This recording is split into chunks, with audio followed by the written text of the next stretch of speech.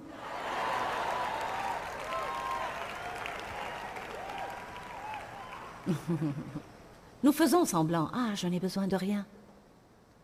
Ah non, ne faites rien pour moi, je ne veux rien. Je suis bien comme ça. Alors que vous pensez, pourquoi est-ce qu'on ne fait jamais rien pour moi?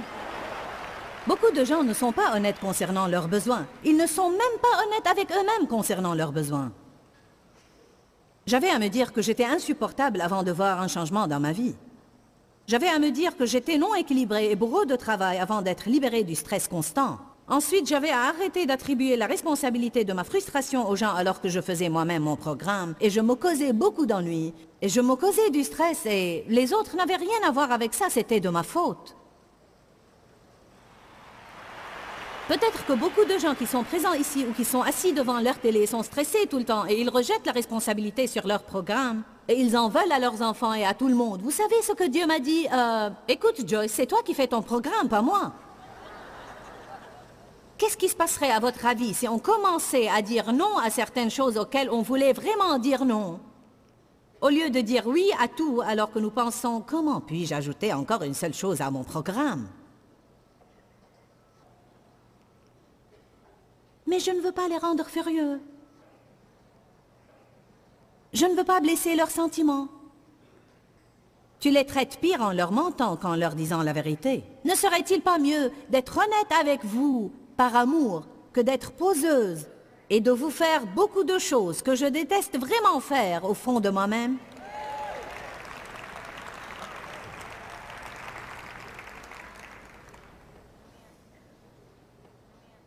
Quand je commence à dire la vérité par amour, je me sens libre de dire non. Beaucoup de gens ne sont pas libres de dire non. Vous dites oui, oui tout le temps, alors que votre cœur crie non, non. Rappelez-vous, Paul a dit, si vous m'entendez dire oui, alors c'est oui. Et si vous entendez non, alors sachez que c'est vraiment non. Quand les gens veulent que tu leur dises oui, ils ne seront pas contents quand tu leur dis non. Les gens qui sont mûrs spirituellement et qui sont de vrais amis vous permettront de dire non sans se mettre en colère contre vous. Parce que ceux qui vous aiment vraiment vous mettront en liberté. Ils vous donneront toute liberté pour être qui vous êtes et ils vous aideront à faire ce que vous voulez faire et ils n'insisteront pas pour que vous fassiez ce qu'ils veulent. Je me rappelle quand Dave et moi avions beaucoup de problèmes dans notre relation et c'était de ma faute parce que je voulais contrôler tout.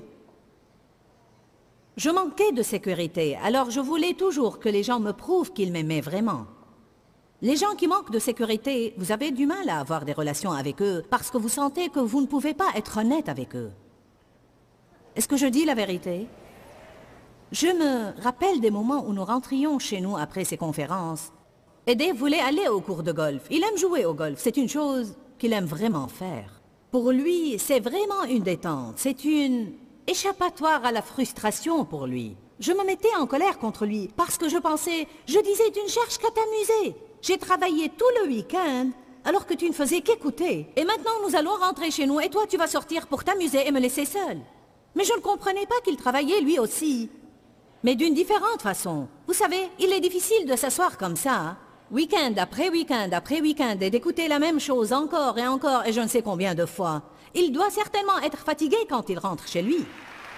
Amen. Vous serez fatigué quand vous rentrerez chez vous et tout ce que vous avez fait, c'est m'écouter tout le week-end. Je serai fatigué, mais nous serons fatigués de différentes façons. Pour des années, je me mettais en colère quand nous rentrions chez nous et qu'il voulait jouer au golf les dimanches. Ma première question était « Et moi alors? Et moi alors? Et moi alors? Et moi alors ?» Non, je ne vais pas faire le robot, je ne vais pas faire ça ce soir. L'égoïsme n'est pas de l'amour. Alors, je disais « Et moi alors? Et moi alors? Tu ne penses qu'à toi. Vous savez quoi? Je n'aimais pas Dave vraiment. Je voulais que Dave m'aime, mais je n'étais pas en train de vraiment l'aimer. Je ne lui permettais pas d'être vraiment honnête avec moi concernant ses besoins et ses désirs. Je voulais qu'il prenne soin de moi. Rappelez-vous, j'ai dit que si nous allons être honnêtes avec les autres, nous devons leur permettre d'être honnêtes avec nous. J'ai changé de telle sorte que maintenant, presque chaque fois que nous rentrons chez nous après les séminaires, Dave change ses habits et va au cours de golf. Et je suis très heureuse maintenant. Vous savez pourquoi? Parce que j'ai appris à faire ce que j'ai vraiment envie de faire et peut-être que le jour suivant, il m'emmène faire tout ce que je désire faire. Ce que je veux dire, c'est que nous sommes libres dans nos relations d'exprimer nos besoins l'un à l'autre. Ce n'est pas quelque chose d'unilatéral et nous disons la vérité par amour. Hier, j'allais jouer au golf avec lui. On est sortis, il faisait très froid, il m'a ramené à la maison. Mais Dave aime sortir plus tôt que moi pour jouer au golf. Il aime arriver 1 heure plus tôt, alors que moi j'aime m'arrêter dans le parking, mettre mes chaussures de golf, aller au thé et lancer la balle. Parce que je n'aime pas attendre tout le temps. Mais Dave aime aller tôt. Et il m'a dit, j'ai dit, à quelle heure tu veux partir? Il m'a répondu et il a ajouté, qu'en penses-tu? J'ai dit, ça ne m'intéresse pas vraiment, mais je vais t'accompagner et je vais le faire avec une bonne attitude. Mais j'étais franche. Je n'ai pas dit, béni soit Dieu, ça va, alors que je pensais, chaque fois que nous y allons, nous ne faisons que gna gna gna gna gna gna gna gna. Écoutez-moi bien, je crois que c'est ce que nous faisons souvent. Nous disons aux gens, oui, béni soit Dieu, ça va. Puis dès qu'ils partent, nous disons, gna gna gna gna, chaque fois vous faites à votre façon, votre façon. Mais la Bible dit que Dieu n'est pas content que nos cœurs soient inquiets et soucieux tout le temps. Il faut que nous soyons vraiment honnêtes. Et nous ne pouvons pas avoir la paix à l'intérieur de nous à moins que nous soyons honnêtes. Le robot. Ça ne va pas avec mon message, j'espère que vous réalisez ça.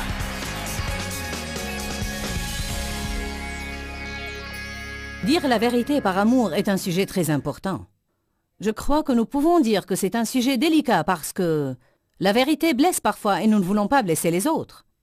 Alors comment faire? Je crois que nous pouvons assaisonner nos paroles, ajouter du sel à nos paroles pour ainsi dire, c'est-à-dire faire attention comment nous disons les choses.